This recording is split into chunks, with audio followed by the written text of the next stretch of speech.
Hi friends, இன்றைக்கி நம்ம பேர்ட்ஸ்க்கு எப்படி வாட்டர் வைக்கலாம். இந்த மாதிரி ஒரு வாட்டர் கேனில் ஸ்கொயராக கட் பண்ணிவிட்டு ஒரு 4 ஹோல்ஸ் போட்டுட்டு இந்த மாதிரி டேக் எடுத்து உள்ளே விட்டுட்டு நல்லா ஸ்க்ரூ பண்ணிவிடுங்க.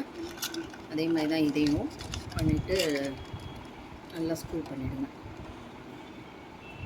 நான் கீழே பண்ணிட்டேன். அதே மாதிரி மேலேயும் ஒரு டேக் பண்ணிடுங்க. இந்த மாதிரி ஒரு சின்ன த்ரெட் எடுத்துகிட்டு 2 ஈக்குவல் சைஸில் கட் பண்ணிக்கோங்க. கட் பண்ணிவிட்டு இது ஒரு வுட்டு ஸ்டிக்கில் நம்ம இதோட ஜாயின் பண்ண போகிறோம். இந்த இடத்துல நான் இப்படி ஒரு டைப் பண்ணிட்டேன்.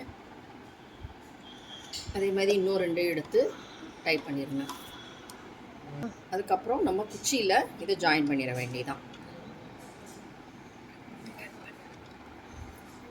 ஃப்ரெண்ட்ஸ், இந்த மாதிரி நம்ம கட் பண்ணிக்கலாம். அதுக்கப்புறம் நமக்கு எங்கே ஹேங் பண்ணணும், குருவி எங்கே அதிகமாக வருதோ அந்த இடத்துல இதை மாட்டி விட்டுற வேண்டியதான் ஃப்ரெண்ட்ஸ். ஃப்ரெண்ட்ஸ், இந்த மாதிரி நம்ம டேக் பண்ணிட்டோன்னா நம்ம குருவி இந்த இடத்துல வந்து தண்ணி குடிச்சிக்கும். தேங்க்யூ.